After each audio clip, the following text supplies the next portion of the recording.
तो hello friends, कैसे हो आप सब। उम्मीद करता हूँ आप सब एकदम खैरियत से होगे। तो स्वागत है आपका फिर से हमारे चैनल एग्री पाठशाला में। तो आज की वीडियो में आपके लिए लेकर आया हूँ बीएससी ऑनर्स एग्रीकल्चर के फोर्थ सेमेस्टर के environmental studies and disaster management के टॉप 50 इम्पोर्टेंट एमसीक्यू, जो कि हिंदी इंग्लिश दोनों में है और जिसके साथ शॉर्ट एक्सप्लेनेशन भी है। तो आज की वीडियो बहुत ज़्यादा इंपॉर्टेंट होने वाली है।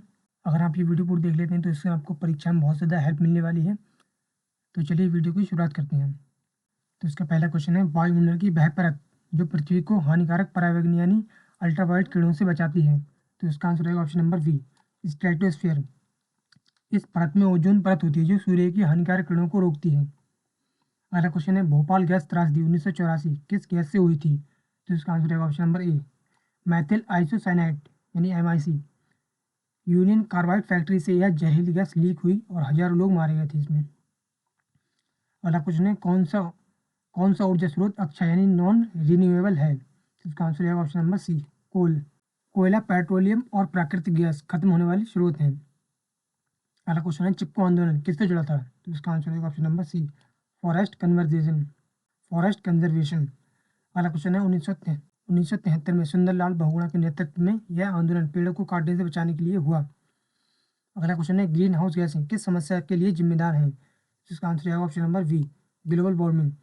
CO2 यानी कार्बन डाइऑक्साइड और CH4 यानी मीथेन जैसी गैसें गर्मी को फंसाकर पृथ्वी का तापमान बढ़ाती हैं। अगला क्वेश्चन है, रिएक्टर पैमाना किस आपदा की तीव्रता को मापने के लिए प्रयोग होता है। तो इसका आंसर है ऑप्शन नंबर बी, अर्थक्वेक यानी भूकंप। रिएक्टर पैमाना भूकंप की तीव्रता को संख्यात्मक रूप में माप बताता है। अगला क्वेश्चन है, केरल की साइलेंट वैली किसके लिए प्रसिद्ध है। तो इसका आंसर है option number B, tropical evergreen forest. यहाँ घनी वर्षा, वनों और समृद्ध जैव विविधता का क्षेत्र है। अगला क्वेश्चन है, मिनामाता रोग किससे होता है। तो इसका आंसर है option number B, mercury poisoning. Japan में पारे से दूषित मछलियां खाने से यह बीमारी फैली। अगला क्वेश्चन है, अम्ल वर्षा यानी एसिड रेन किस गैस के कारण होती है। तो इसका आंसर है ऑप्शन नंबर बी, SO4 यानी सल्फर डाइऑक्साइड और NOx यानी नाइट्रोजन मोनोऑक्साइड। ये गैसें पानी में मिलकर सल्फ्यूरिक और नाइट्रिक अम्ल बनाती हैं। अगला क्वेश्चन है, विश्व पर्यावरण दिवस कब मनाया जाता है। तो इसका आंसर है ऑप्शन नंबर बी, 5 जून। 1972 में UNEP द्वारा घोषित पर्यावरण संरक्षण के लिए जागरूकता फैलाने हेतु। अगला क्वेश्चन है, भारत का पहला बायोस्फीयर रिजर्व कौन सा था। तो इसका आंसर है ऑप्शन नंबर ए, नीलगिरी, जो कि 1986 में बना था। नीलगिरी रिजर्व को भारत का पहला जैव मंडल संरक्षित क्षेत्र घोषित किया गया। अगला क्वेश्चन है, संरक्षण की इन सीटू विधि कौन सी है। तो इसका आंसर है option number C, national park. In situ मतलब प्रजातियों का संरक्षण उनके प्राकृतिक आवास में करना। अगला क्वेश्चन है, क्योटो प्रोटोकॉल किससे संबंधित है। तो इसका आंसर है option number B, climate change. 1997 में ग्रीन हाउस गैसों को कम करने के लिए यह समझौता हुआ। अगला क्वेश्चन है, पहाड़ी क्षेत्रों में होने वाला भूस्खलन किस आपदा का उदाहरण है। तो इसका आंसर है ऑप्शन नंबर बी, लैंडस्लाइड।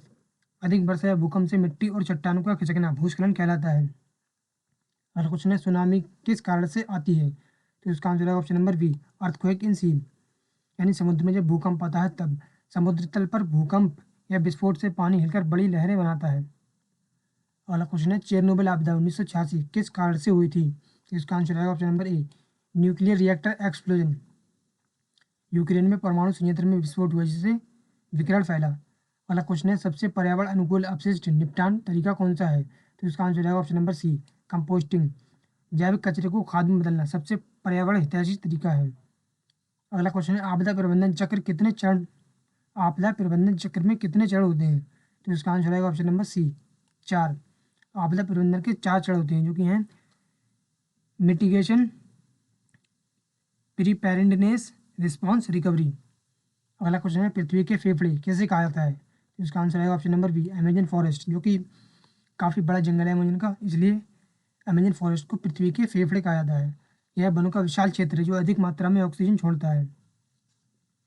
अगला क्वेश्चन है, भारत में आपदा प्रबंधन प्राधिकरण किस मंत्रालय के अंतर्गत कार्य करता है। तो इसका आंसर है option number B, ministry of home affairs.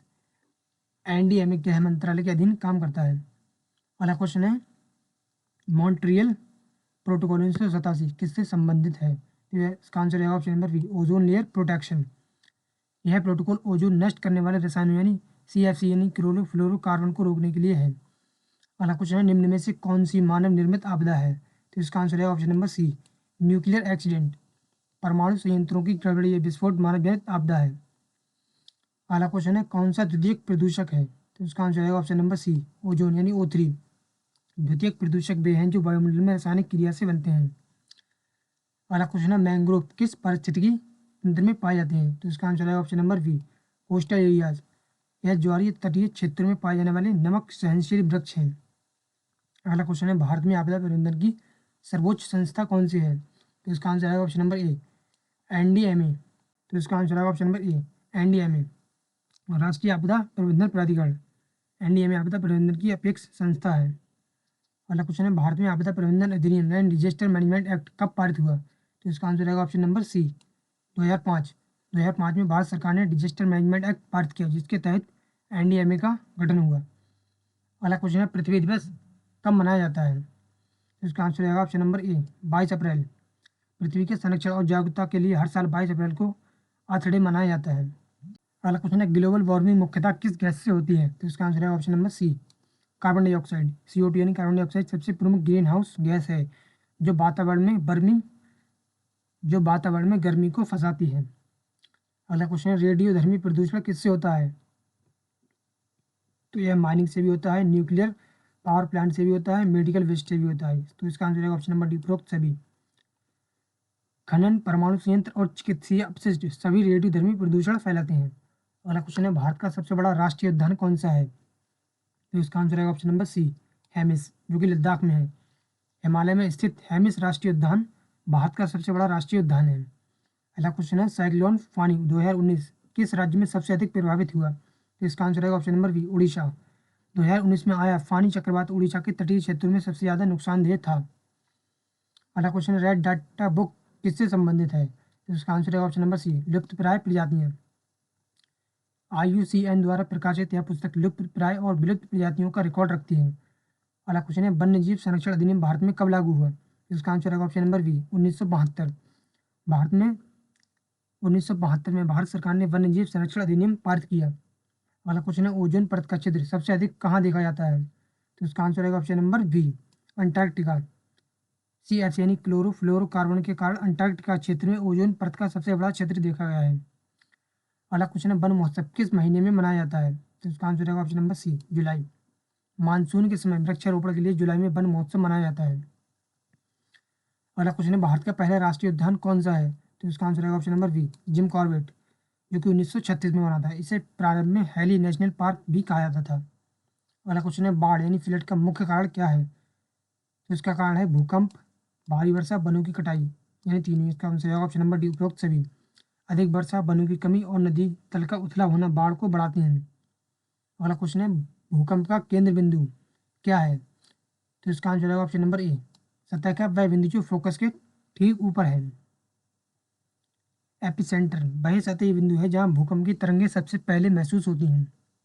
अगला क्वेश्चन है, जैव विविधता को संरक्षित करने की सबसे जैव विविधता को संरक्षित करने की सबसे प्रभावी विधि कौन सी है? तो इसका आंसर है option number A, in situ conversation in situ conservation. प्रजातियों को उनके प्राकृतिक आवास में संरक्षित करना सबसे प्रभावी तरीका है। अगला क्वेश्चन है, अम्लीय वर्षा यानी एसिड ट्रेन का pH लगभग कितना होता है? तो इसका आंसर है ऑप्शन नंबर सी, 5.6 से कम। सामान्य वर्षा का pH लगभग 6 होता है, परंतु अम्ल वर्षा का pH 5.6 से कम होता है। अगला क्वेश्चन है, सुंदरवन किस जीव के लिए प्रसिद्ध है? तो इसका आंसर है option number C, Bengal tiger.